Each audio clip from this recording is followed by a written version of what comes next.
Hello प्यारे बच्चों, मैं पंकज यादव। आप सभी का स्वागत है हमारे यूट्यूब चैनल पे।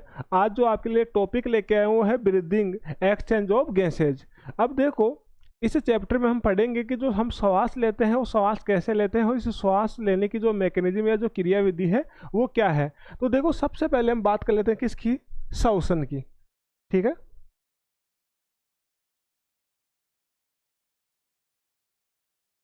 श्वसन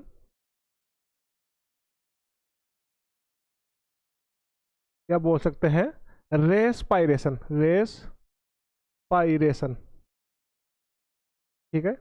अब देखो, हम बचपन से सुनते आ रहे हैं कि जो श्वसन या जो रेस्पायरेशन होता है, इसमें हम क्या करते हैं, वायुमंडल से ऑक्सीजन को ग्रहण करते हैं और CO2 को क्या करते हैं, वायुमंडल में छोड़ते हैं। तो देखो, एक कंडीशन तो ये हो सकती है कि जो हम CO2 छोड़ रहे हैं वो हमने वायुमंडल से ही ग्रहण की हो और वो हमारे कुछ काम की नहीं थी, तो हमने क्या कर दिया, वापस वायुमंडल में छोड़ दिया।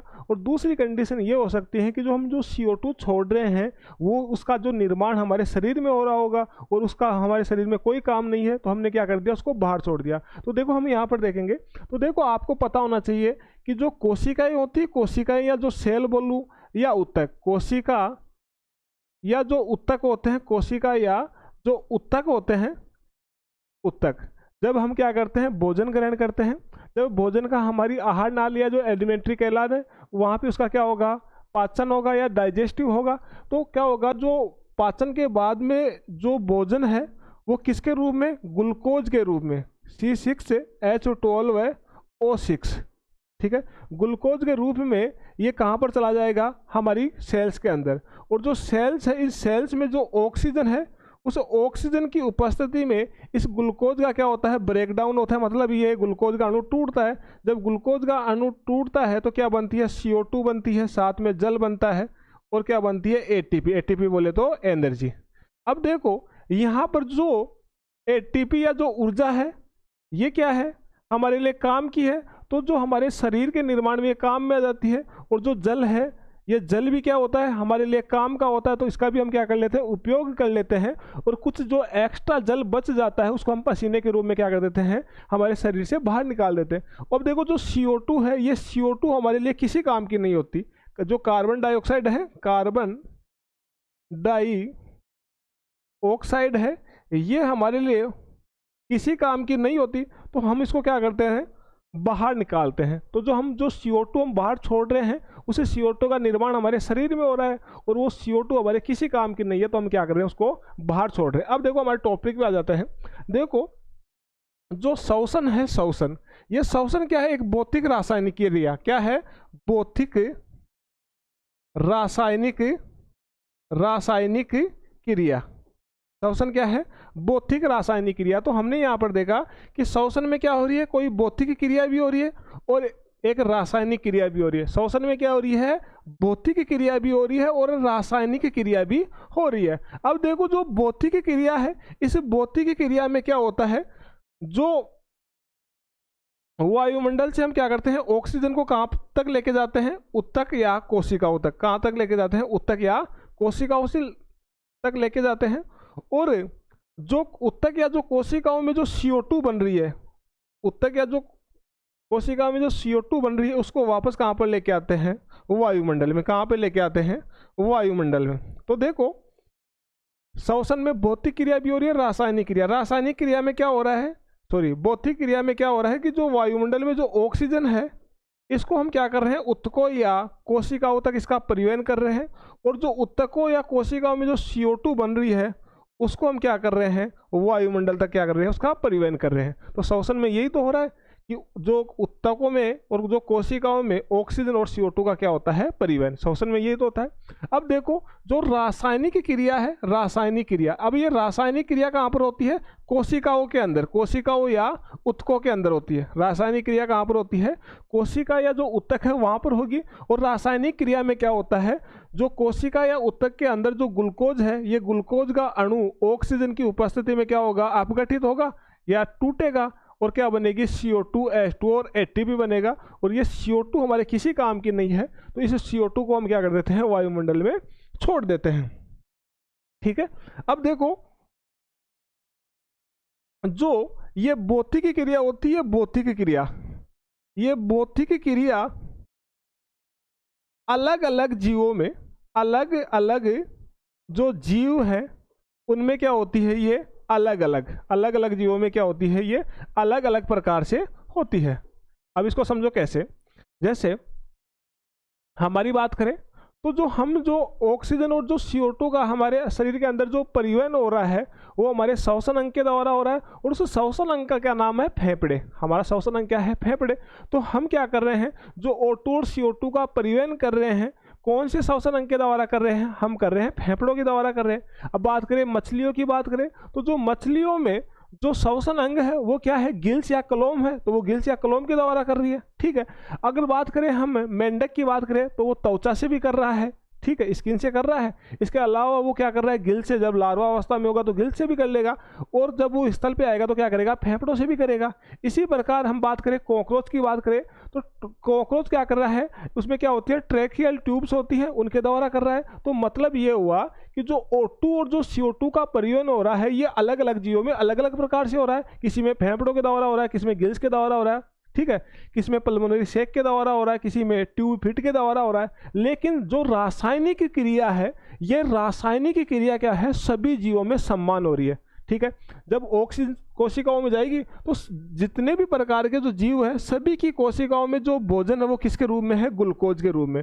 और ग्लूकोज के रूप में है तो जैसे ही ऑक्सीजन जाएगी तो उस ग्लूकोज का क्या होगा, अपघटन होगा, और क्या बनेगा, CO2 बनेगा, H2O बनेगा और ATP बनेगी। चाहे वो मनुष्य हो, चाहे वो कोई कीट हो, चाहे वो मछली हो, चाहे कोई मेंढक हो, सभी में जो रासायनिक क्रिया है वो तो क्या हो रही है, समान है, लेकिन जो भौतिक क्रिया है वो अलग अलग जीवों में क्या हो रही है, अलग अलग प्रकार से हो रही है। ये तो देखा। अब देखो एक डायग्राम से समझते हैं हम, प्लस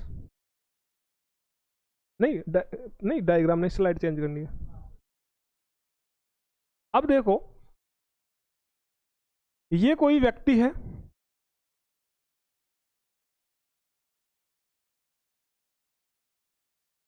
ठीक है, और उस व्यक्ति की जो फेफड़े हैं उस फेफड़ों के अंदर ये क्या है, वायुकूपिका। ये क्या है, वायुकूपिका है। और आपको पता है कि जो वायुकूपिकाएं होती हैं, वायुकूपिकाएं, इनके चारों तरफ, वायुकूपिकाओं के चारों तरफ क्या होता है, केशिकाओं का जाल। किसका जाल होता है, केशिकाओं का। मतलब छोटी छोटी क्या होती है, इनके चारों तरफ नलिकाकार संरचनाएं होती है जिनमें क्या भरा रहता है, रक्त या ब्लड भरा रहता है। तो ये क्या है, कोई केशिका है।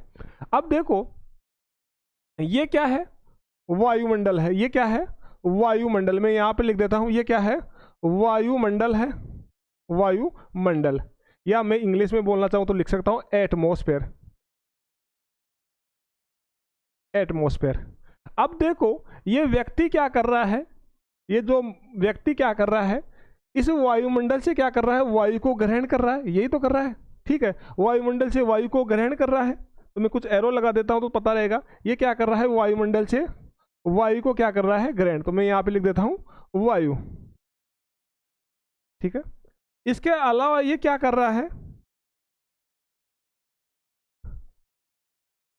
वायु को क्या कर रहा है, वायुमंडल में छोड़ रहा है। तो यहां पर भी मैं एरो लगा देता हूं तो आपको पता रहेगा कि इधर से वायु आ रही है। तो देखो ये एरो लगा रहा हूं, ये क्या कर रहा है, वायु को छोड़ रहा है, ठीक है। अब देखो ये वायु को क्या करता है, ग्रहण करता है। इसको बोलते हैं इंस्पायरेशन। क्या बोलते हैं, इंस्पायरेशन। क्या बोलते हैं, इंस्पायरेशन। क्या बोलते हैं, इंस्पायरेशन।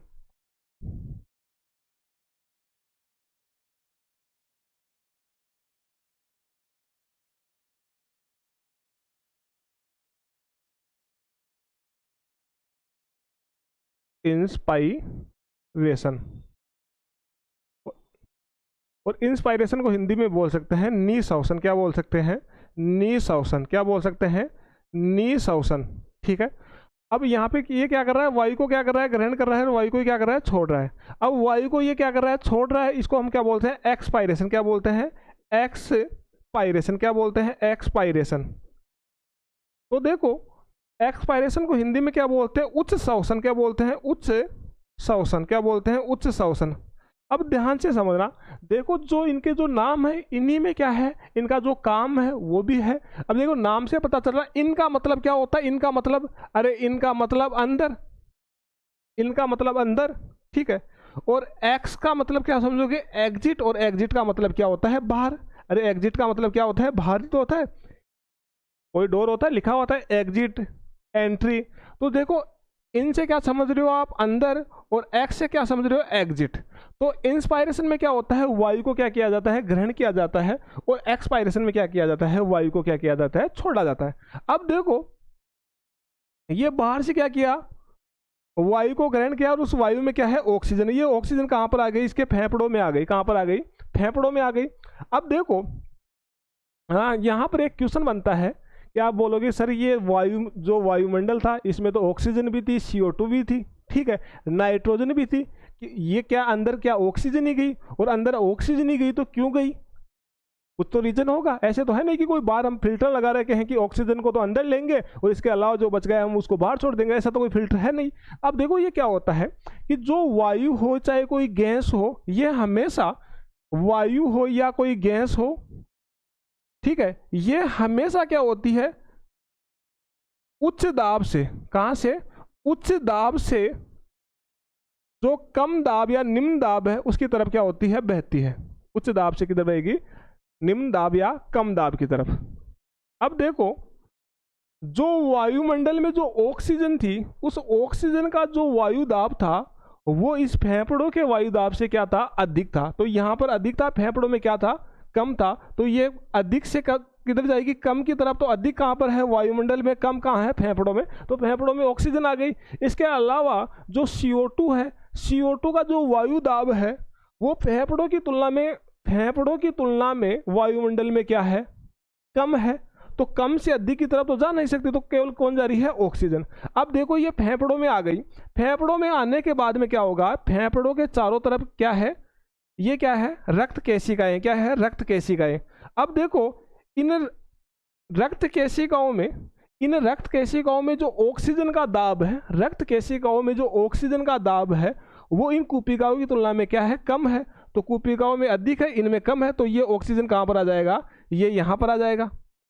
कहाँ पर आ गया ये, इन रक्त केशिकाओं में।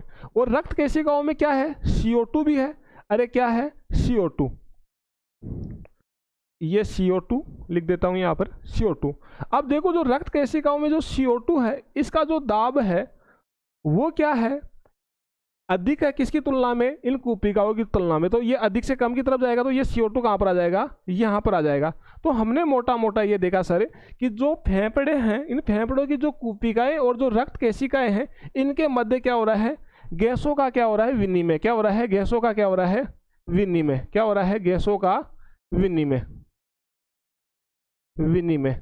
और इसी को हम क्या बोलते हैं, एक्सटर्नल रेस्पिरेशन। क्या बोलते हैं, एक्सटर्नल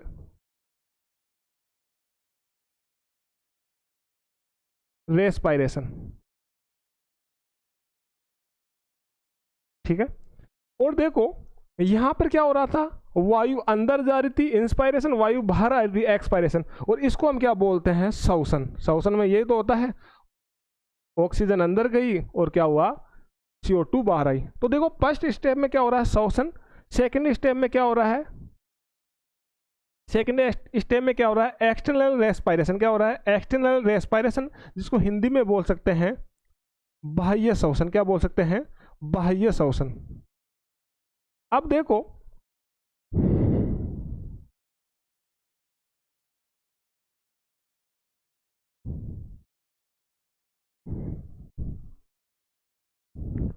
ये कोई कोशिका या उत्तक है, ये क्या है, कोई कोशिका या उत्तक है, ठीक है। अब जो कोशिका या जो उत्तक होता है, इनके पास में भी क्या होती है, रक्त केशिकाएं। क्या होती है, इनके पास में भी क्या होती है, रक्त केशिकाएं। तो यहाँ पर भी क्या है, कोई रक्त केशिका है। मैं बना देता हूँ, ये क्या है, कोई रक्त केशिका, ठीक है, ये क्या है, रक्त केशिका है। अब देखो जो फेफड़ों के पास जो रक्त केशिका है, इसमें जो ऑक्सीजन का दाब है वो इन कोशिकाओं के पास में जो रक्त केशिका है उसकी तुलना में क्या है, अधिक। यहाँ पर ऑक्सीजन का दाब क्या है, अधिक है, और यहाँ पर कम है। तो ये ऑक्सीजन यहाँ से कहाँ पर जाएगी, यहाँ पर जाएगी, ठीक है। तो मैं यहाँ पर एरो लगा देता हूँ तो आपको पता रहे। और कौन जा रही है, ऑक्सीजन। तो मैं यहाँ पर लिख देता हूँ O2, ठीक है। और यहाँ पे जो CO2 का दाब है, जो क्या है, ये कोशिकाएं या उत्तक, यहाँ पे लिख देता हूँ कोशिका, कोशिका या उत्तक।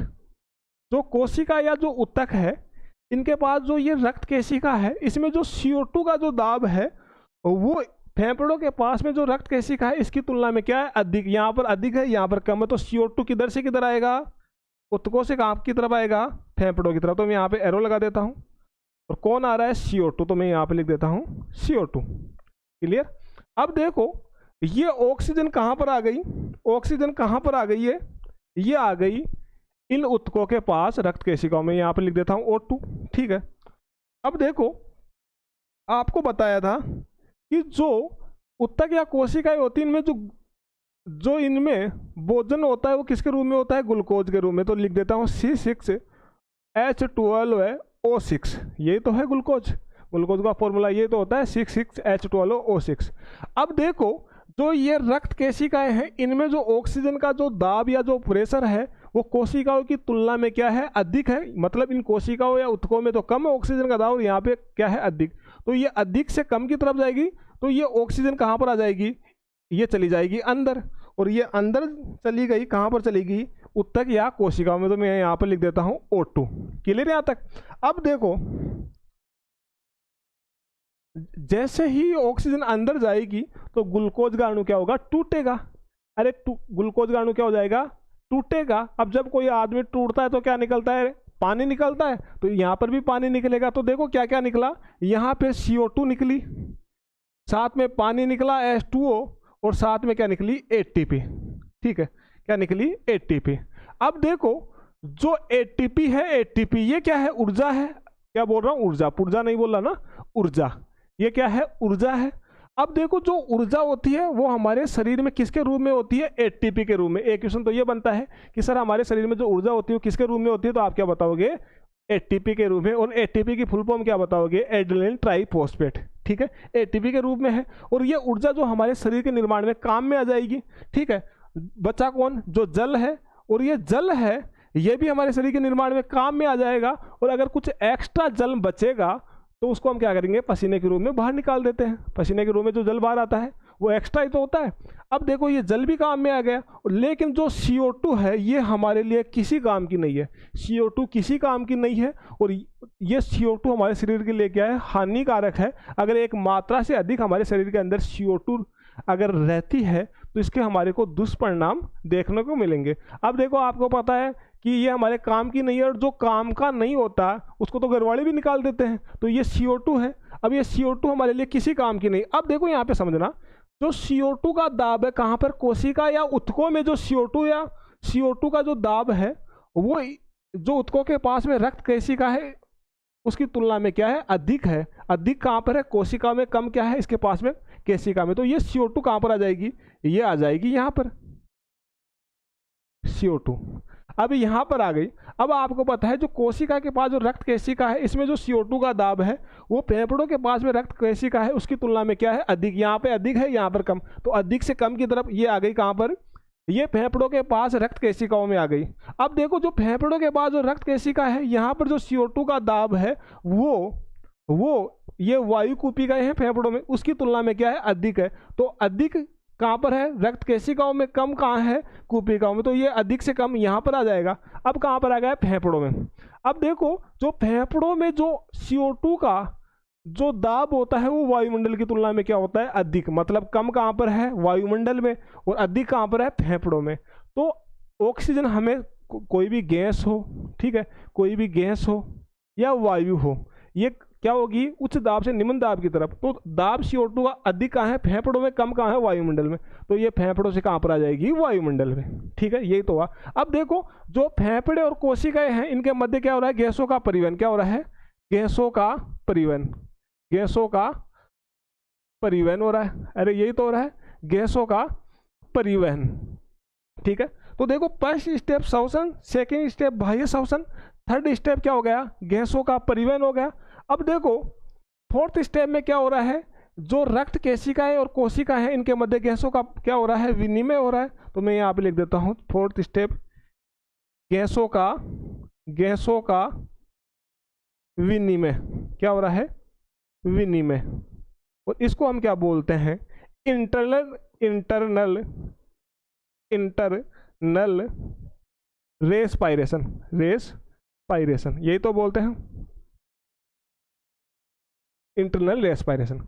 अब देखो, और जो पांचवा स्टेप है, पांचवा स्टेप वो क्या है, कोशिकीय श्वसन। वो क्या होता है, पांचवा स्टेप क्या होता है, कोशिकीय श्वसन। तो मैं यहाँ पे लिख देता हूँ कोशिकीय, कोशिकीय श्वसन, कोशिकीय श्वसन।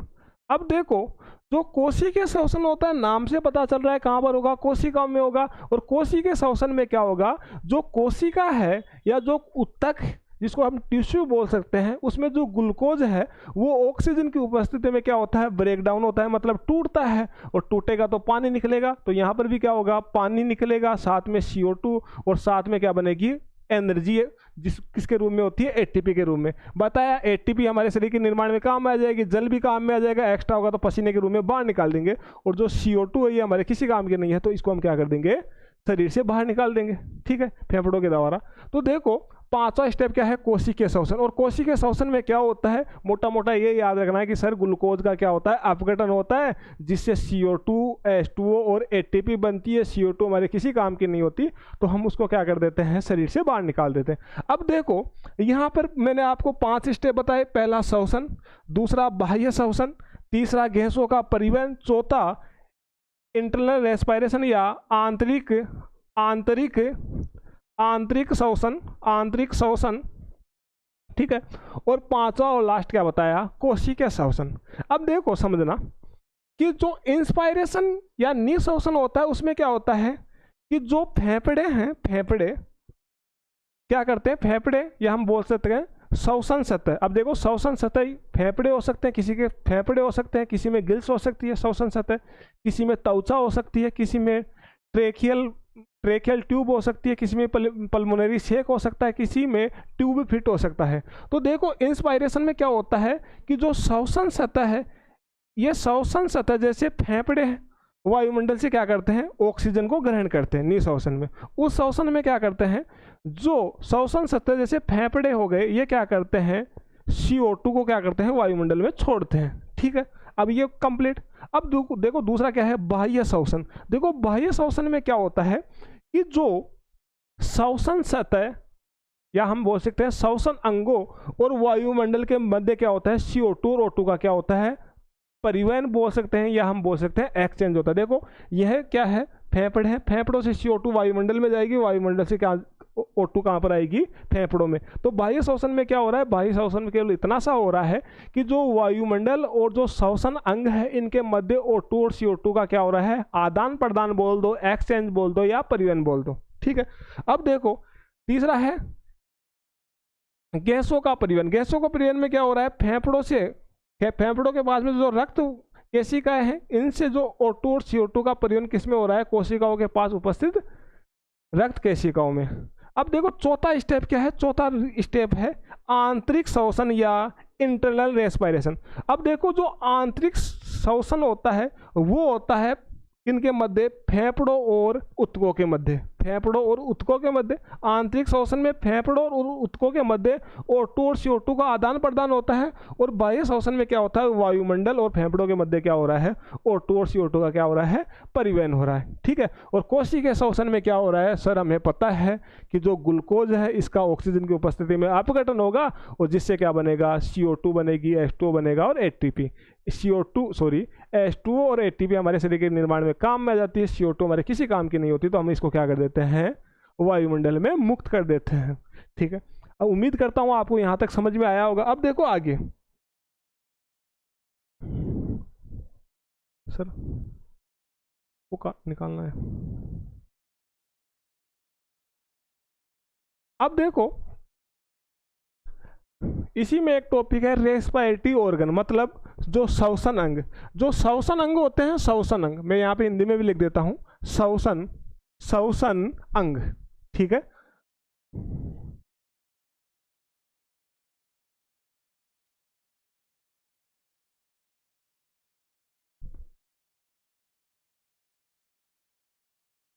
श्वसन अंग, रेस्पिरेटरी ऑर्गन को हिंदी में क्या बोलते हैं, श्वसन अंग। अब देखो, जो श्वसन अंग है ये अलग अलग जीवों में अलग अलग होते हैं। देखो, इधर मैं लिख रखा हूँ श्वसन अंग और इधर लिख रखा हूँ इनके एग्जाम्पल, एग्जाम्पल।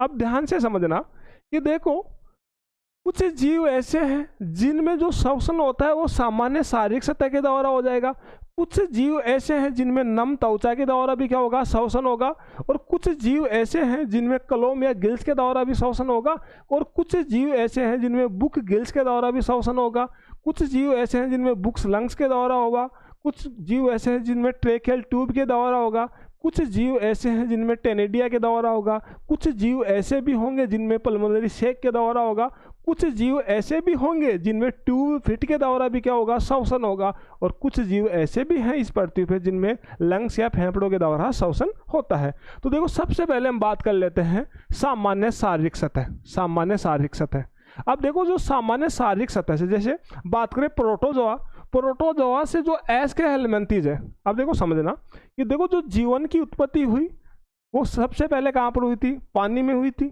और जो सबसे पहले इस पृथ्वी पर जो जीव आए थे वो कौन थे, प्रोटोजोआ। ठीक है, अब देखो जो प्रोटोजोआ था वो केवल एक ही कोशिका से मिलकर बना था, केवल क्या है, सिंगल कोशिका का बना हुआ था। अब ये बताओ जो केवल एक ही कोशिका है तो उसमें कहाँ से तो गिल्स होंगे, कहाँ से फेफड़े होंगे, तो श्वसन अंग तो हो नहीं सकता, तो वो क्या होगा, उनमें जो शारीरिक सतह है, जो कोशिका की जो सतह है उसी से क्या हो जाएगा, श्वसन। अब देखो जो प्रोटोजोआ, प्रोटोजोआ के बाद में कौन आया, पोरीफेरा, पोरीफेरा के बाद में सिलेंट्रेटा आता है, सिलेंट्रेटा के बाद में कौन आता है, टिनोफोरा आता है, टिनोफोरा के बाद में प्लेटिहेलमिंथेस, प्लेटिहेलमिंथेस के बाद में कौन आता है, एस्केहेलमिंथेस। तो मतलब प्रोटोजोआ, पोरीफेरा, सिलेंट्रेटा, टिनोफोरा, प्लेटिहेलमिंथेस और एस्केहेलमिंथेस, इन 6 फाइलम्स में जो श्वसन अंग है उसका क्या हुआ था, निर्माण नहीं हुआ था, तो इनमें जो श्वसन हो रहा था वो क्या हो रहा था, इनकी शारीरिक सतह से। तो जो प्रोटोजोआ से अगर आपसे बोले कि प्रोटोजोआ से एस्केहेलमिंथेस तक जो जीव है उनमें किसके द्वारा हो रहा है, शारीरिक सतह के द्वारा, तो मतलब ये हुआ कि पोरीफेरा में भी शारीरिक सतह से होगा, सिलेंट्रेटा में भी शारीरिक सतह से होगा, टिनोफोरा में भी शारीरिक सतह से होगा, प्लेटिहेलमिंथेस में भी शारीरिक सतह से होगा, और एस्केहेलमिंथेस में तो होगा ही। ठीक है, अब देखो कुछ जीव ऐसे हैं जिनमें क्या है, नम त्वचा के द्वारा, ठीक है, जो त्वचा है नमी है उसमें, तो उसके द्वारा भी क्या हो जाएगा, श्वसन। जैसे बात करें केंचुआ, अब देखो जो केंचुआ होता है इसको बोलते हैं किसान मित्र, क्या बोलते हैं, किसान मित्र भी बोलते हैं। अरे किसान का मित्र बोलते हैं, मित्र क्यों बोलते हैं इसको, कि जो वर्मी कंपोस्ट होता है, वर्मी कंपोस्ट वो कौन तैयार करता है, केंचुआ तैयार करता है, और किसके लिए तैयार करता है, किसान के लिए तो तैयार करता है, वो किसान चाहे खेत में काम मिले। तो देखो जो केंचुआ है इसको हम क्या बोलते हैं, किसान मित्र भी बोलते हैं। और देखो केंचुए के अलावा जो मेंढक है, मेंढक, इस मेंढक में भी क्या होती है, जो त्वचा है नम त्वचा, उसके द्वारा श्वसन। जैसे केंचुआ होता है तो केंचुआ कहाँ पर रहता है, केंचुआ, अरे केंचुआ वहाँ पर रहेगा जहाँ पर क्या होती है, नमी रहती है। ऐसे तो है नहीं कि यार मेरे को धूप में बैठा तो मेरे को थोड़ा सा धूप सेकनी है, उसका जो कंफर्ट जोन है वो क्या है, जो नमी वाला स्थान है वो वहाँ पर ही होगा। ठीक है, जैसे गोबर खाद होती है वहीं मिलेगा वो। इसके अलावा जो मेंढक है, मेंढक भी क्या करता है, जो नम त्वचा है इसके द्वारा क्या कर लेता है, श्वसन कर लेता है। अब देखो कलोम, जिसको इंग्लिश में बोलते हैं गिल्स। अब देखो गिल्स की बात करें, गिल्स की बात करें तो गिल्स के द्वारा श्वसन किन में होगा, जो कहाँ पर रहते हैं, जल में, जैसे मछली हो गई, और जलीय ऑर्थ्रोपोड, जो जलीय ऑर्थ्रोपोड है, जलीय ऑर्थ्रोपोड, ऑर्थ्रोपोड होने के लिए तो काफ़ी सारे हैं, ऑर्थ्रोपोड स्थलीय भी है, लेकिन जो जलीय हैं उनमें क्या होगा, श्वसन गिल्स के द्वारा। मतलब जितने भी जीव आप देखते हो जो कहाँ पर रहते हैं, जल में रहते हैं, तो उनमें श्वसन किसके द्वारा होगा, उनमें श्वसन किसके द्वारा होगा, उनमें श्वसन होगा गिल्स या कलोम के द्वारा। इसका मतलब ये नहीं हुआ कि तुम गए स्विमिंग पूल में तो अब तुम्हारे गिल्स लग जाएंगे, नहीं लगेंगे।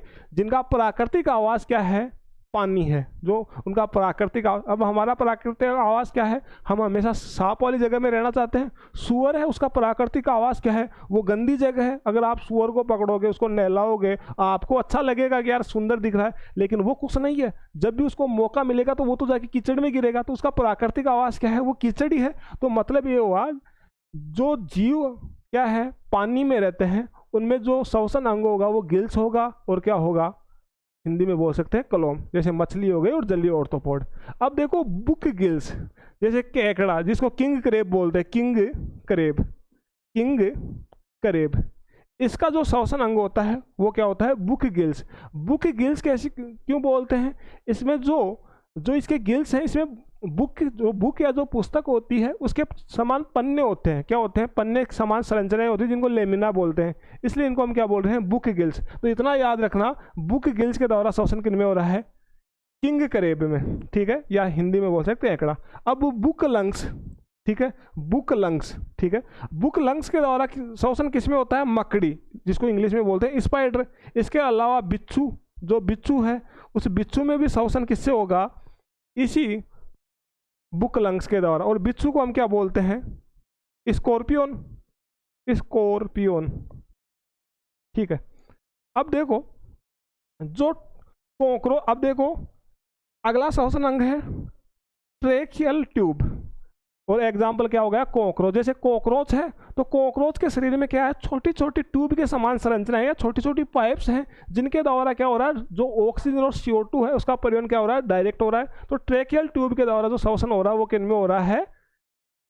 कॉकरोच में। अब देखो टेनेडिया है, टेनेडिया, टेनेडिया, जो टेनेडिया के द्वारा जो श्वसन होता है वो किन में होता है? जो जलीय मोलस्क, जैसे जो जल में रहते हैं मोलस्क, उनमें क्या होगा? टेनेडिया के द्वारा। अब जो पल्मोनरी शेक है, पल्मोनरी शेक, इस पल्मोनरी शेक के द्वारा श्वसन किन में होगा? जो क्या है? अर्धजलीय, मतलब वो जल में भी रह लेते हैं और वो नमी वाले स्थान पे भी। अर्धजल का मतलब वही तो हुआ, ठीक है। तो जो अर्धजलीय मोलस्क है जैसे पाइला हो गया, ठीक है, उनमें जो श्वसन होगा वो किसके द्वारा होगा? पल्मोनरी शेक के द्वारा। इसी के आगे है एक श्वसन अंग और है ट्यूब पिट, और ट्यूब पिट के द्वारा जो श्वसन होता है इकाइनोडर्मेट्स में होता है। किन में होता है? इकाइनोडर्मेट्स में। और जो लास्ट में है, जो सबसे लास्ट में है, वो है लंग्स। क्या है? लंग्स। और जो लंग्स, जिसको हिंदी में बोलते हैं फेफड़े, लंग्स या जो फेफड़ों के द्वारा जो श्वसन होता है वो किन में होता है? वो होता है एम्फीबिया से लेके मेमेलिया वर्ग के जितने भी सदस्य हैं उनमें सभी में क्या होगा? जो श्वसन होगा वो किससे होगा? फेफड़ों से। अब देखो यहाँ पर एक चीज समझना कि देखो यहाँ पर गिल्स, देखिए गिल्स कहाँ गया? गिल्स, गिल्स हमने बताया कि मछली में मछली भी गिल्स के द्वारा श्वसन करती है, जलीय ऑर्थोपोड भी करते हैं। इसके साथ में जो मेंढक का लार्वा होता है, मेंढक का लार्वा, मेंढक का लार्वा, उस मेंढक के लार्वे में भी जो श्वसन होता है वो किसके द्वारा होता है? गिल्स के द्वारा, जिसको हम बोलते हैं टेडपोल लार्वा। क्या बोलते हैं? टेडपोल लार्वा, ये तो बोलते हैं लार्वा। तो देखो जो मेंढक है उस मेंढक में त्वचा के द्वारा भी हो रहा है, गिल्स के द्वारा भी। गिल्स में कब होगा? जब वो मेंढक लार्वा अवस्था में होगा, ठीक है। लार्वा अवस्था में होगा तो वो कहाँ रहेगा? पानी में रहेगा। जब पानी में ही रहेगा तो गिल्स के द्वारा श्वसन करना पड़ेगा, ठीक है। अब वो बाहर आ जाएगा, नमी वाले स्थान पे आ जाएगा तो नम त्वचा के द्वारा भी हो जाएगा। और जब वो स्थल पे आ जाएगा, जब स्थल पे आएगा तो वो श्वसन किसके द्वारा करेगा? फेफड़ों के द्वारा। तो याद रखना जो मेंढक है उसमें 3 प्रकार के श्वसन होता है, त्वचा के द्वारा भी होता है, गिल्स के द्वारा, ये भी याद रखना गिल्स के द्वारा केवल लार्वा अवस्था में होगा, और इसके अलावा कहाँ पर होता है? फेफड़ों के द्वारा भी। अब देखो यहाँ बताया लंग्स के द्वारा जो श्वसन हो रहा है, लंग्स के द्वारा जो श्वसन हो रहा है एम्फीबिया वर्ग से। कौन से वर्ग से? एम्फीबिया वर्ग से। कौन से वर्ग? एम्फीबिया वर्ग से मेमेलिया वर्ग के जो सदस्य हैं उनमें जो श्वसन होगा वो किसके द्वारा होगा? फेफड़ों के द्वारा होगा। मतलब ये हुआ कि एम्फीबिया वर्ग से जो मेमेलिया वर्ग के जो सदस्य थे इन सभी में श्वसन अंग के रूप में किसका विकास हो गया था? फेफड़ों का विकास हो गया था, जिसके कारण इनमें जो श्वसन हो रहा है वो किसके द्वारा हो रहा है? फेफड़ों के द्वारा हो रहा है, ठीक है। तो देखो अगर आपको मेरी क्लास अच्छी लगी हो तो प्लीज़ वीडियो को लाइक करो, शेयर करो और चैनल को सब्सक्राइब करो। थैंक यू, धन्यवाद।